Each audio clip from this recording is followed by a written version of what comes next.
साहेब बंदगी साहेब।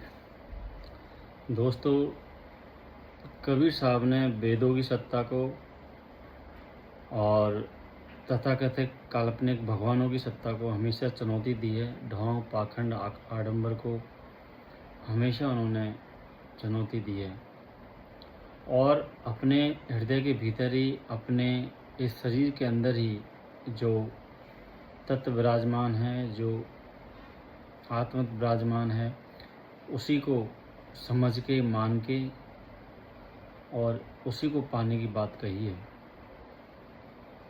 बाहर भटकने के बजाय उन्होंने अपने अंतर को साधने की बात कही है और उन्होंने रामायण में राम को चुनौती दी है, कृष्ण को भी चुनौती दी है और सभी काल्पनिक देवी देवताओं को भगवान राम ने सिरे से खारिज किया है कि ये सब पंडितों की दिमाग की उपज है। इन्होंने समाज को अंधविश्वास, पाखंड, आडंबर में बांध रखा है और इनसे हमें दूर होने की ज़रूरत है।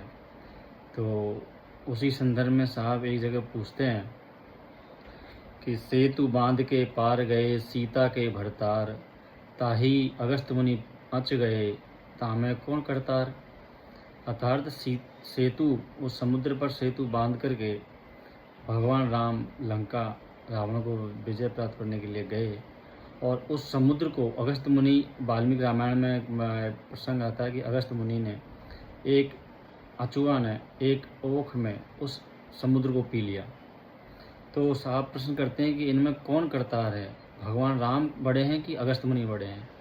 सेतु बांधने वाले, पुल बांधने वाला बड़ा है कि उस पूरे समुद्र को पीने वाला बड़ा है? जाहिर सी बात है कि जो समुद्र को पी जाए वो बड़ा होना चाहिए, लेकिन ये जगत दुनिया राम की पूजा कर रही है और अगस्त मुनि को कोई नहीं जानता। तो भगवान श्री कृष्ण के बारे में भी कबीर साहब ने कहा है, गिरवर धारे कृष्ण जी धौलागिरी हनुमंत, शेष नाग सृष्टि सहेजे यहाँ में कौन भगवंत। कि गिरवर गोवर्धन पर्वत को कृष्ण जी ने धारण किया तो हनुमान जी ने धौलागिरी पर्वत को धारण किया। वहीं इनके ग्रंथों में उल्लेख आता है कि इस धरती को शेषनाग ने पकड़ रखा है, शेषनाग ने अपने फंड पर धारण किए हुए।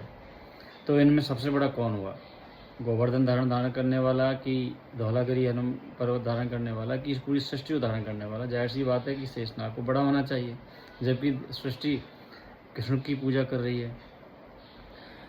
फिर आगे भगवान राम के रामायण के प्रसंग में से ही जब राम जी को नागपाश में बांध लिया था शेषनाग ने, तो उनका नागपाश छुड़ाने के लिए गरुड़ आए थे और उनको नागपाश काट करके उनकी मुक्ति करी थी। तो कबीर साहब कह रहे हैं, काटे बंधन विपत्ति में कठिन कियो संग्राम, मैं तो ही पूछूं पंडिता गरुड़ बड़ो कह राम।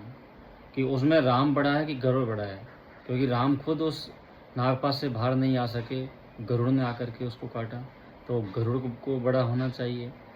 इसी प्रकार कबीर साहब इनके जो वेद हैं, जिनके जो महाभारत, गीता, रामायण, पुराण आदि जो शास्त्र हैं, उनको चुनौती देते हैं और उस पर कठोर प्रहार करते हैं और हमको हमारे हृदय में, हमारे मन से पवित्र, निर्मल होने की बात करते हैं कि आप जब निर्मल होंगे, पवित्र होंगे, तो वो ईश्वर आपके हृदय में ही, घट में ही है और वो प्रकट हो जाएगा। वो भाई बाहर कहीं जाने की ज़रूरत नहीं है। कबीर साहब कहते हैं कि तीर्थों में सब पानी है, मंदिरों में ये मूर्ति है, सब पत्थर है और तीर्थों में पानी है। मूर्त में सब पत्थर है, बोले नहीं बोलाए देखा, तीर्थ में सब पानी है, नहाए कछु होए न देखा। तो कबीर साहब कहते हैं कि तीर्थों में सब पानी है और मूर्तियों में सब पत्थर है, आपके हृदय में ईश्वर है, उस पर साहब ने जोड़ दिया है। तो हमको कबीर साहब की बातों को मान करके उनके दिखाए मार्ग पर चलना चाहिए और अपने आप को जानने का प्रयास करना चाहिए, ना कि मंदिर, मस्जिदों और गिरजाघरों में हमको अपने आप को भटकाना चाहिए। साहेब बंदगी साहेब।